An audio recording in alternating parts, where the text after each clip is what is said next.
What up, everybody? Don't forget to head over to the website, elliottmarshall.com, where you can get your free tools. You have two choices. One, my badass morning routine. So how it is I like to start my day, or a small, short mount instructional to really help you boost your game and technique in the mount. So no gi preferably. So head over to the website, elliottmarshall.com, click on free tools. There you go. What's up, guys? This is former UFC fighter Elliot Marshall, and you are listening to The Blueprint. I believe that there's a blueprint of how the most successful people structure their lives. They don't all do it the same. They don't all do the same things. And on this podcast, you're going to hear inspirations, motivations, and stories about how they go through their life. These stories will give you clues and tricks of exactly how you can discover your passion, find your power, and then go give your purpose to the world. Thank you so much for listening. Let's jump into this week's episode. This episode of the podcast is with Dr. Alok Trivedi.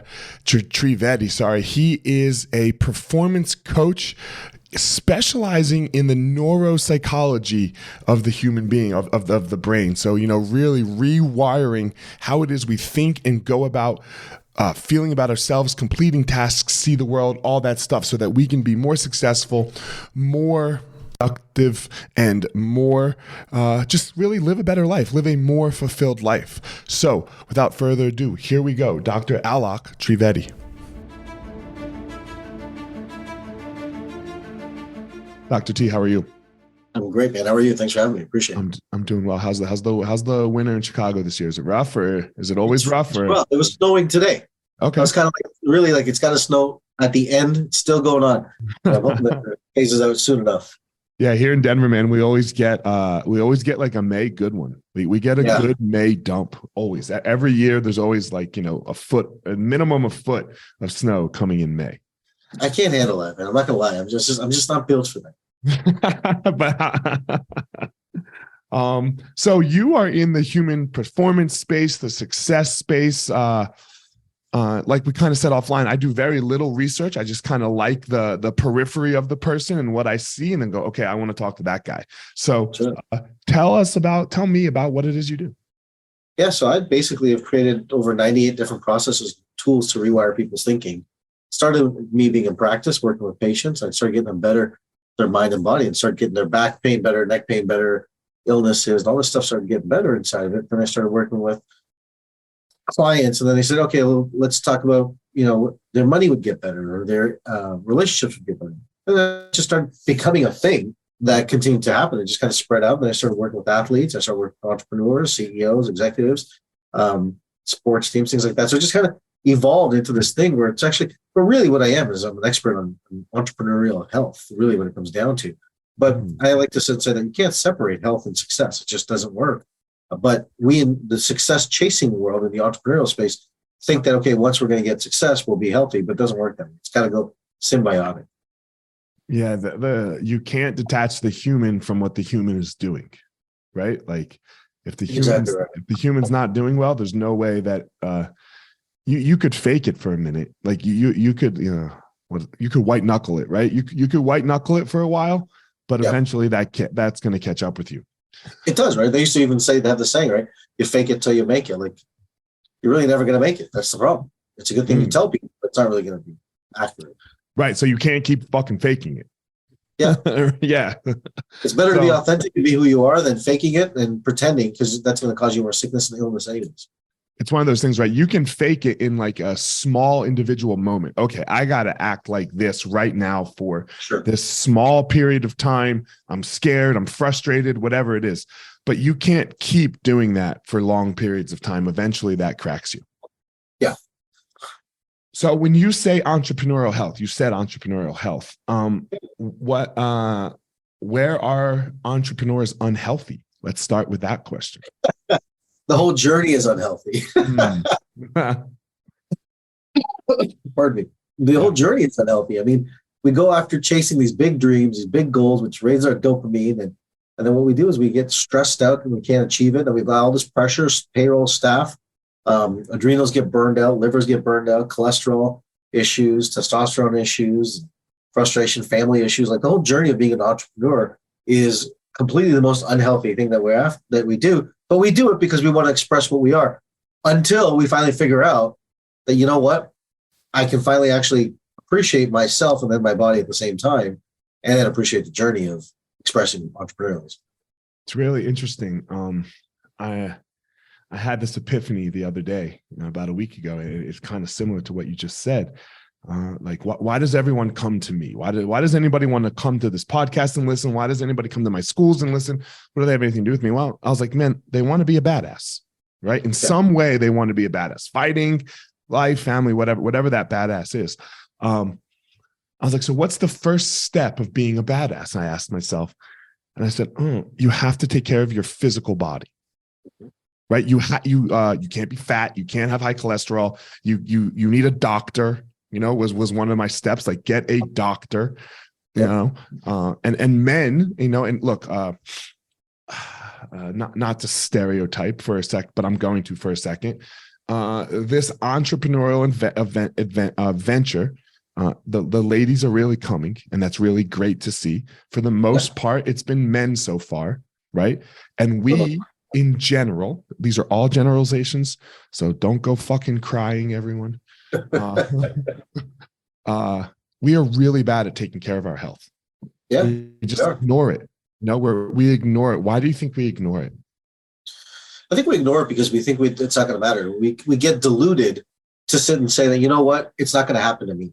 It's not going to happen to me, right? Like nobody thinks they're going to have a heart attack until they have a heart attack. Like it's not going to happen to you until it actually happens. But chronic overstress, chronic beating ourselves up, and men are more testosterone driven. So what happens is as testosterone rises, we're chasing, we're going after, we're hunting. And so that's part of our nature. That's part of our nurture nature argument, right? Mm-hmm. That's who we are from our species. We go out and we hunt and we kill. That's what we've done as men because of testosterone. Now what's happening though, interestingly enough, is that as women are getting more into the world, watch this now. I'm going to say something that's your audience is about to flip on its head. Well, we already fucked ourselves saying men and women, so. We did, so here we go. But women, as they're coming more into the business world, they're taking on higher levels of testosterone because of that. And that's affecting their hormonal systems. Mm-hmm. And men who are becoming less hunting and not going out and building the business, driving, going after those things, are having decrease in testosterone because of this. So we're having this change of testosterone between genders in humanity. It's really interesting to watch. It's very interesting, right? It's very interesting. I personally like to say we have our biggest problem, I think, in the world is we have a male problem. We have men acting like fucking assholes.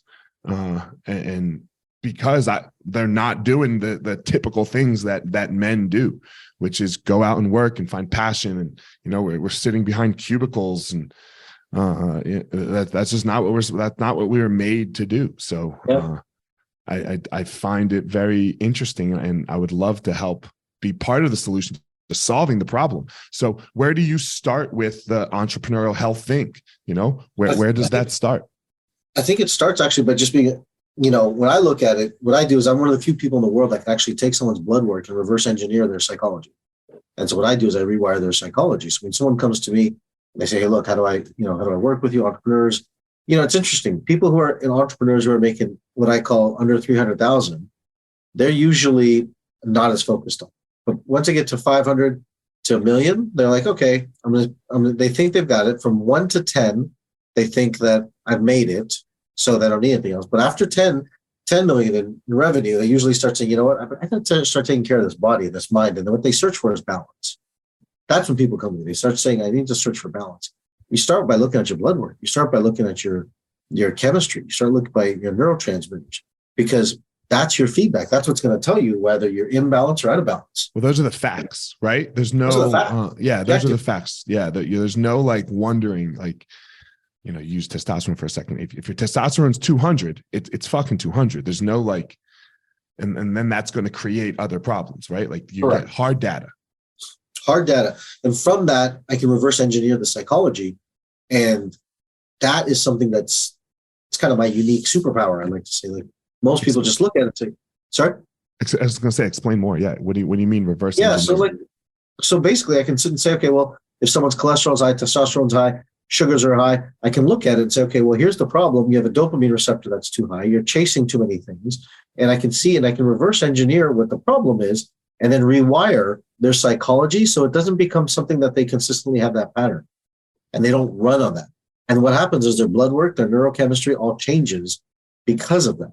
I'm not giving any drugs, supplements are great. I'm a proponent of supplements as needed.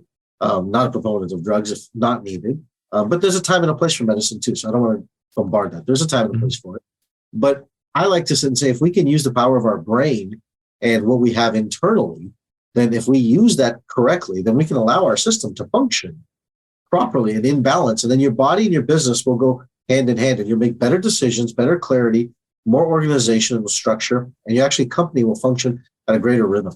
Okay. So here I am. I'm Elliot Marshall. I'm 10 million in revenue a year. I'm out of balance. You've done my blood work. You say you're going to rewire me. What's step one? What's the first thing that I'm going to start doing to rewire?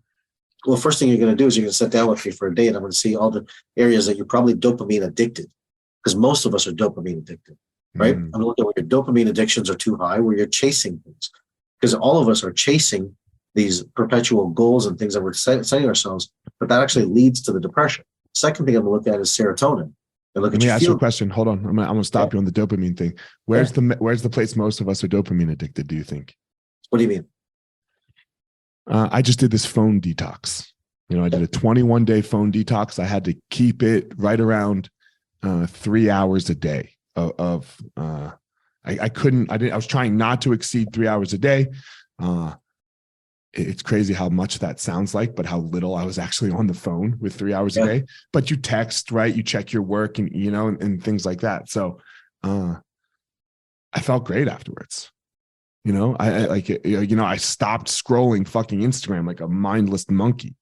You know? So the phone is a place that many of us are dopamine addicted, right? Because that 100%. TikTok, social media, the short, like TikTok, it's really interesting. I heard this. I don't know if this is a fact or not, so I probably shouldn't say it, but I'm going to say it anyways. Yeah, but fuck it. I heard that, the Chinese community, they don't actually allow there's a different TikTok in China and a different one for the world. I heard that the Chinese TikTok is actually about nationalism, patriotism, and that, for everyone else, it's all the other stuff, which is distracting to the mind. It's actually destroying your mind. Well, look, we know this for a fact. Like, this is a fact. All the motherfuckers that make these apps, the Instagrams, they don't let their kids touch it. No. They don't let their kids touch this stuff because they know what it does to them.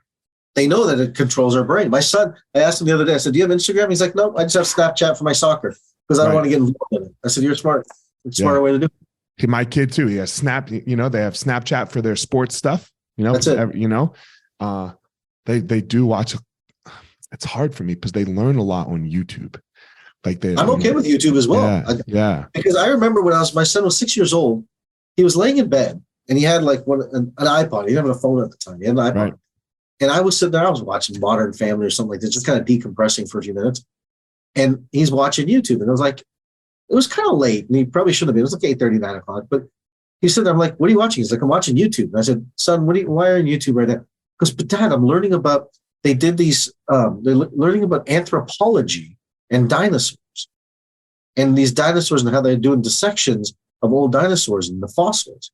And I was like, all right, you're learning stuff. You're not sitting there watching, SpongeBob for crying out loud. You're actually learning real cool stuff that you're interested in because our brain is saying, I want to learn more. And he's actually doing it. And kids are always doing it.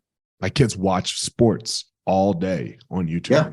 Like how to do this move all this day is it. On YouTube. It's crazy, right? I'll tell you what, Elliot, so my son, same thing. When he was 10 years old, he's a big soccer guy. I don't know about your kids. And I said, all right, you want to be on social media, you want to do this. So he actually created his own soccer channel and he created all these videos. Like he's got almost 200 videos that he's done. He edited, he did all off of his phone. Right. I didn't get a fancy computer or nothing like that. Off of his phone, he figured out how to use, the movie, iMovie, whatever. Uh-huh. And he made 10-minute videos. And he's now almost 15 years old. He's got 200 videos that he's put on to teach children soccer moves, but he's learning how to play at the same time because of it. Yeah. Like it's incredible what YouTube and things like this have done for, like if you watch sports, it's incredible. Like the level of kids and sports and what they can do because of it is absolutely insane. Like my 9-year-old's Euro stepping between his legs behind his back, and I'm just like, I was double dribbling at 9 still. Yeah, this is it, right? Yeah, like so it's absolutely insane. We went down this rabbit hole with the phone and the social media thing, but yeah, I agree. I don't mind the YouTube, but the rest of it, no fucking way. Yeah, I agree. So here I am. Okay, so we're starting to get our dopamine. Then you said serotonin. Go ahead. Serotonin is your feel-good hormone. Right. Most people they don't have enough serotonin in their stomach, in their body. 94% of the serotonin is actually made in your stomach. People don't realize that. So your diet, your lifestyle, what you eat, all that goes into your stomach. It actually affects the way that you actually feel about yourself on a day-to-day. It's the happiness component as well. So if someone's going to eat McDonald's 3 times a day and pizza and all these refined carbohydrates, and they're not going to feel happy because the serotonin is going to be there.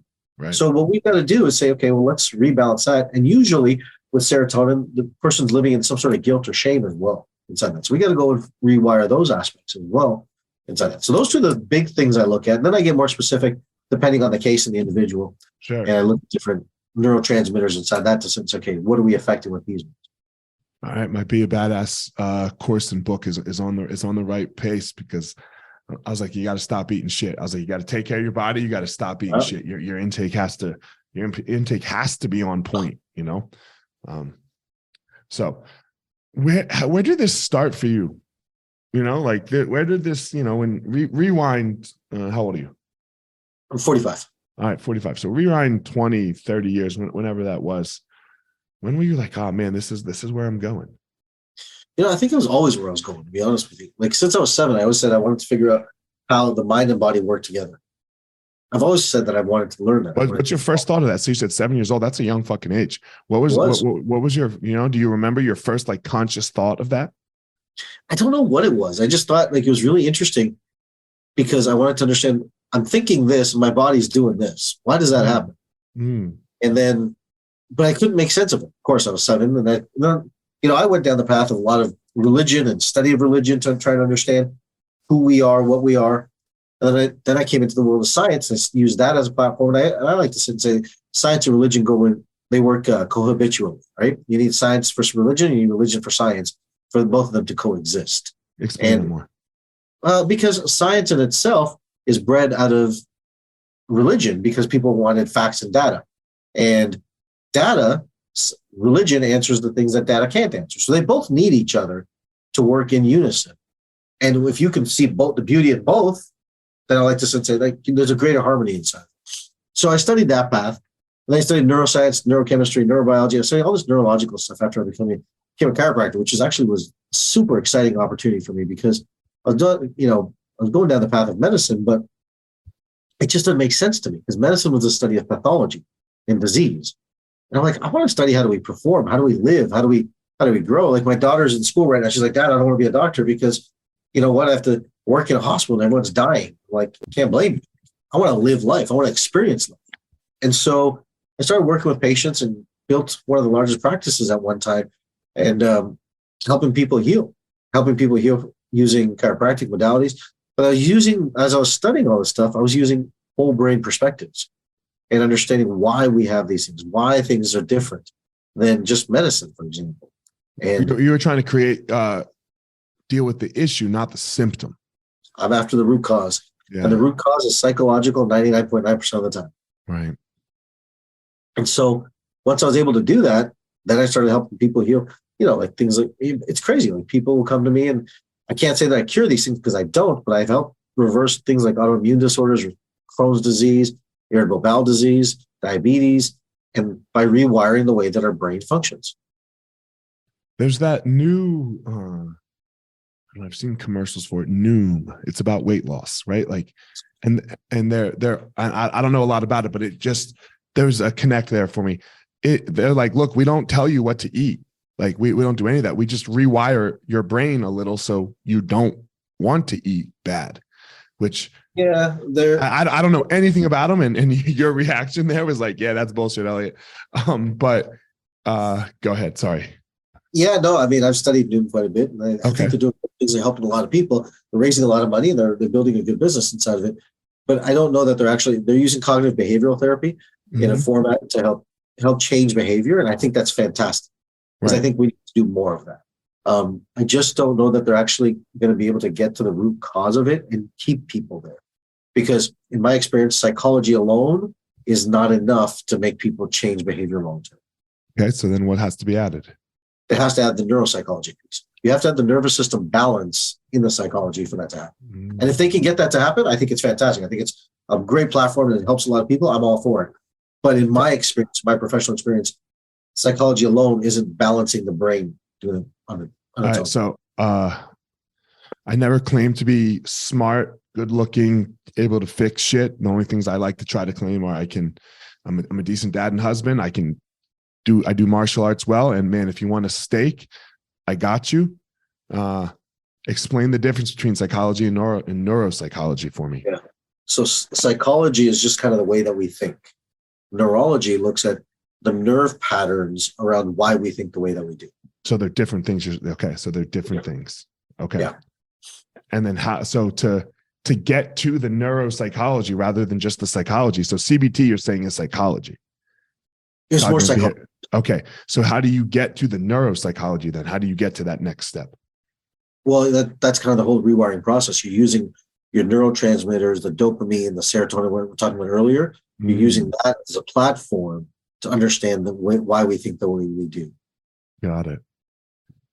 It's so crazy why we think the way we do. Like that question always blows my mind. Here's something really interesting. I read a stat about a year ago, so it could have changed it, right, for sure. But something like 98% of the thoughts that come into our head are not our thoughts, they're reactions. And by the time we think we've already had that thought, our body's already made the decision based on stimulus from the outside. All right, I got to ask you then, okay. I'm a Sam Harris lover, that he's the one who, I really love Sam Harris. Do you believe in free will? It's a good question. No. Okay, explain. No and yes. I'll say it simultaneously. Sure. Okay, I'm in a very similar boat, so go ahead. Okay, so I'll say no because most of our thoughts are reflexive in nature, reactive. Mm-hmm. However, if we can rewire and detach from emotional patterns, then you can create the opportunity to have conscious choice in it. Yes. If we can see the duality of both options in our face simultaneously, then we can choose free will. We are on the same path. Yes, that is exactly how I see it. Yeah. Yeah. Most of the times, no. Like it was already decided you were picking up that glass and drinking that water. I was because I was thirsty. I was ready. Yeah. So you had no free will in that choice, in that moment. And if you would have chose not to, you would have been thirsty and then said, no, I'm going to choose not to. I'm just going to be thirsty, which wasn't free either. So right. Agree. It's a tough one for people. Right. And look, most religions, Western religions, are based on the concept that we do have free will. And then therefore, that's why you, for example, need God. I won't disagree with that. I mean, there is, I say that all religion stems from the root of fear, and it does, right? Mm-hmm. And so since we're on that religious topic of it, right, like our brain is programmed to look for God in states of fear. It just does. It just does. It's natural because we need something outside of ourselves to make us feel safe and secure inside that environment, which is normal. But I'll say this coming from an Eastern background, right, being an Indian guy, that, the East is also chasing dopamine and success and all these things, but they just call it this word called nirvana. They just don't call it that it's material. They call it more afterlife, right? So their afterlife is greater, and they continue to chase peace. I'll give you an example. My mom is like the ultimate. She prays like 6 hours a day. And I'm like, Mom, there's other things to do. She's like, no, I'm just going to pray. And she's adamant. That's her highest value. That's what she does. It's cool. Okay, great. But the reality is that that's where she is. That's what she's doing. But they're chasing this feeling of nirvana, this peace. On the West, if we look at it, right, if we say, you're going to go buy a Lamborghini, you're chasing the feeling that the Lamborghini is going to give you. At the end of the day, we're doing the same thing, just in different formats. Right. Do you think one's healthier though? I think the real health is when you can do both at the same time. Explain. So have the Lamborghini and have the Lamborghini, but appreciate the Lamborghini. Don't do it for the purpose of the fulfillment that you think that the Lamborghini is going to give. Have it for the joy of the experience that you're actually using. That you fucking like Lamborghinis. It's okay to like Lamborghinis. It's okay to like a Lamborghini. Do it. Yeah. I'm not a Lamborghini guy. I'm more of a Ferrari guy. But like, if that's who you are, then appreciate that about you. But don't do it for the external accolade. Do it for the internal gratitude that you got to experience. Like I said, I'm a cook you badass steak. I'm a grill guy. I got 3 grills, and I love and use them all. And I know they're all for these different things. And I fucking love my grills because I love the experience of cooking food for people. It's one of my favorite. I'm coming over. I'm on my way. Yeah, let's go. We can do it fast. We could do it slow. We could rotisserie that bitch or take all night. So, yeah. So, I absolutely love cooking. So, but it's for me. Yeah, it's for me. It brings me that peace, and it brings me that nirvana in a way. So, and that's the whole point. Do what it is that brings you your nirvana. Keller Williams talks about it. Says the one thing in the Eastern. We're talking religion and all that. In the Eastern, it's called your dharmic purpose, right? Like the purpose of your what you're here to do. And I think we all have it. And I think that it takes soul searching to find it and do it and help bring that out. But I think we all have it for sure. And Doc, I know you got to go here. So I like to ask some questions here. And you just gave me an amazing segue because it's the last 2 questions I always ask everyone. Sure. I believe everyone does have a one thing. I believe you have a thing that you go out and you give to the world, power, right? And then the world in turn gives you so much back, specifically when you can figure out what that true one thing is for you. What is your one thing? Mine's not cooking, by the way. What is your one thing? What is your power? My power is to help people heal and balance their body so they can express their life fully. Awesome. I've been on that journey for a long time, and everything in my path keeps bringing me back to that. Yeah. And I'm a teacher and I'm a healer inside of it. I teach people how to balance their mind and balance their body to be whole. And I want them to live their authentic, real, authentic life. And people use the word authentic like, oh, I'm just being authentic. No, you're being compensating on emotions. Yeah. Right? Authentic is when you can look at your mind, your body, your blood chemistry, and be so congruent that it's balanced inside of you, that it radiates true joy inside you. That's what I help people. It's so crazy because we have these words, authentic, vulnerable, these very hip words to use right now, but most of it is just whining. Most of what people are doing. Thank you. I've been trying to say that. I agree. Whining like little fucking bitch ass victims. And I'm just expressing my authentic self. No, you are not, because that's not authentic at all. You're right. Authentic.